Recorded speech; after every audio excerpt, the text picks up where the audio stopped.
ମୋ ଏକମାତ୍ର ପୁଅ କଣ ଛୋଟିଆ ମୋଟିଆ ଭୁଲ କରିଦେଇଛି, ସେ ତାକୁ ପିଟି ପିଟିକି ତା ପିଠିରେ ଲୁଣ ପାଣି ବସି ଦେଇଛି।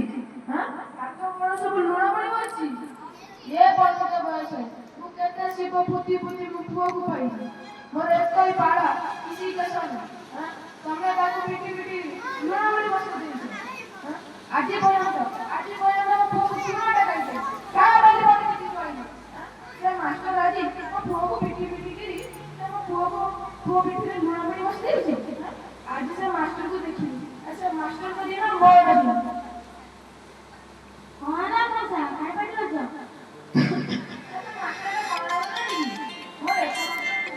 ତାକୁ ସେ ପିଟି ପିଟିକିରି ତା ପିଠିରେ ଲୁଣ ପାଣି ବସି ଦେଉଛି। ଏଇଥିପାଇଁ ତମେ ତାକୁ ବେଜିତ କରାଉଛ? ହଁ, ଆଉ ତାକୁ ପୂଜା କରିବି। ମୋ ପୁଅ ପିଠି କେରା କେରା ହେଇଯାଇଛି। ତ କଣ କଲା ସେଠୁ? ସିଏ ମାରିଲେ ଆମର ଭଲ ହବ, ଆମ ଛୁଆମାନଙ୍କର ହିଁ ଭଲ ହବ। ଆରେ ମୁଁ ଆଜି ପର୍ଯ୍ୟନ୍ତ ମୋ ପୁଅକୁ ଚୁନାଟା ଖାଇଛି, ଖାଁ ବୋଲି ମତେ କିଛି କହିନି। ତାପରେ ସେ ମାଷ୍ଟର ଆଜି ମୋ ପୁଅକୁ ପିଟି ପିଟିକିରି ତା ପିଠି ପଟେଇ ଦବ। ମନେ ପକାନ୍ତୁ, ଆମେ ପାଠ ପଢା କେତେ ମାଡ଼ ଖାଇଛେ, ପିଠି ପୁରା ଫାଟିକି କେରା କେରା ହେଇଯାଇଛି। ଆରେ ସେ ଯୁଗକୁ ଏଇନା ବାଘ ଖାଇଗଲାଣି। ଏଇନା ସ୍କୁଲ ମାନଙ୍କରେ କଣ ହେଇଛି? ଭୟମୁକ୍ତ ଗନ୍ଧମୁକ୍ତ ବିଦ୍ୟାଳୟ। ପିଲାମାନେ ଯିବେ, ହସିବେ, ଖେଳିବେ, ପାଠ ପଢିବେ ଇତ୍ୟାଦି। ତଥାପି ଆମେ ପ୍ୟାରେଣ୍ଟସ୍ ହିସାବରେ ତାଙ୍କର ଟିକେ ଡର ରହିବା ଦରକାର, ନହେଲେ ସେ ବଡ଼ ହେଲେ ବହୁତ ବଡ଼ ବଡ଼ ଭୁଲ କରି ଚାଲିବେ, ସବୁ ଅବାଟରେ ଚାଲିଯିବେ। ବୁଝୁଛି ଯେ ତାହେଲେ ପିଠିକୁ ଟିକେ ହଲକାରେ ମାରିଦେବ, ଗାଲକୁ ଟିକେ ଚଟକଣି ଦେବ, ତାପରେ ସେ ମାରି ମାରି ପିଠି ପଟେଇ ଦବ। ପୁରୁଣା କଥା ଟିକେ ମନେ ପକାନ୍ତୁ। ହଁ, କଣ ପୁରୁଣା କଥା କହିଲ? ଆମ ଯୋଉ ଗାଁ ଆଶ୍ରମରେ ଯୋଉ ପଢୁଥିଲେ ଉପମନ୍ୟା ଆରମାନି, ସେମାନେ ସବୁ କେତେ ମାଡ଼ ଖାଇଛନ୍ତି, ପିଠି ପୁରା ଫାଟି ଯାଇଛି। ଆଉ ଯୋଉ ଆମ ଗାଁ ଚାଟଶାଳୀରେ ତମେ ବି ପଢିଛ, ମୁଁ ବି ପଢିଛି, ତମେ ତ ପଢିବ କେତେ ବର୍ଷ ବୟସରେ, ପିଠି ପୁରା ଫାଟି ଯାଇଛି। ନା ମୁଁ ତମ କଥା ଶୁଣିନି, ଆଜି ସେ ମାଷ୍ଟରକୁ ଦେଖିବି, ମୁଁ ଯାଉଛି ସେ ମାଷ୍ଟର। ଶୁଣନ୍ତୁ ଟିକେ, ମୋ କଥାଟା ବୁଝିବାକୁ ଚେଷ୍ଟା କରନ୍ତୁ। ହଉ ଯା, ମୋ ସାଙ୍ଗରେ ବୁଝିଲେନି, ଏମାନେ ଦି ଜଣ ଭିତରେ ପଶେଇବେ। ବାପା ବାପା କୋଉଠି ଜଲ୍ଦି ଆସ ବାପା।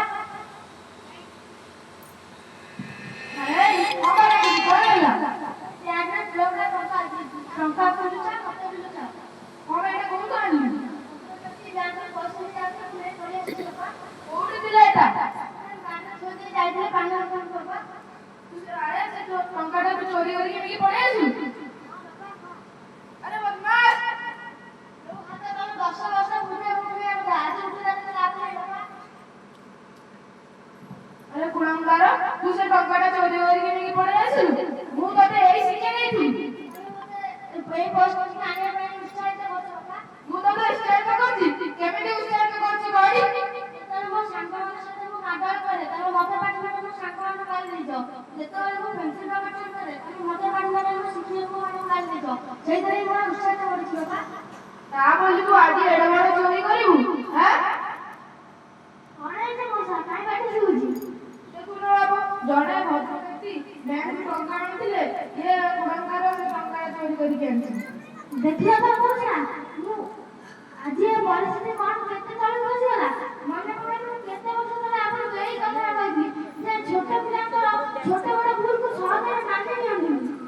ହଁ ବାପା, ତମେ ଏଇ କଥା ମତେ ସେ 10 ବର୍ଷ ତଳେ କହିଥିଲେ।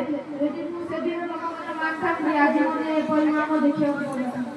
ଆଚ୍ଛା ମଉସା, ଆମ ଯୋଉ ଗାଁରେ ପୋଲିସ ଆସୁଛି, ପୋଲିସ ଗାଡ଼ି କରି ଏପଟ ସେପଟ ହଉଛି। ପୋଲିସ? ପୋଲିସ?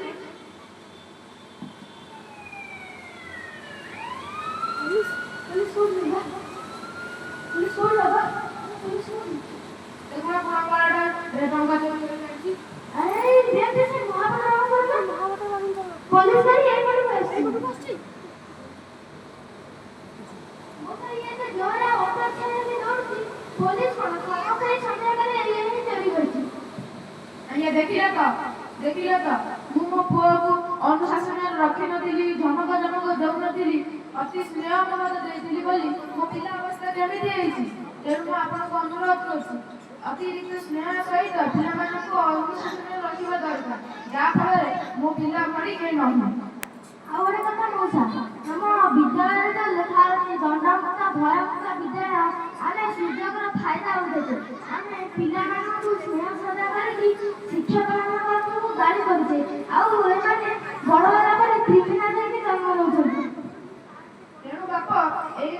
ଦଣ୍ଡଯୁକ୍ତ ଦଣ୍ଡମୁକ୍ତ ନାହିଁ, ଭୟଯୁକ୍ତ ଦଣ୍ଡଯୁକ୍ତ ହେବା ଦରକାର। ନିଶ୍ଚୟ ମଉସା, ଲେଖାଯାଉ କିନ୍ତୁ ଦଣ୍ଡଯୁକ୍ତଟା ଆଞ୍ଚଳିକ ଭିତରେ ରହିବା ଉଚିତ। ସେଟାକୁ ଆମେ ପ୍ୟାରେଣ୍ଟସ୍ ହିସାବରେ କୋଅପରେଟ୍ କରିବୁ। ତେଣୁ ଅନୁଶାସନ ଶିକ୍ଷା କ୍ଷେତ୍ରରେ ରହିବା ଦରକାର। ହଁ ରହୁ। ତେଣୁ ଅନୁଶାସନ ଶିକ୍ଷା କ୍ଷେତ୍ରରେ ରହିବା ଦରକାର, ଯାହା ଫଳରେ ଆମ ଦେଶ, ପରିବାର ଓ ଗାଁ ସବୁ ଶୃଙ୍ଖଳିତ ହୋଇ ରହିପାରିବ।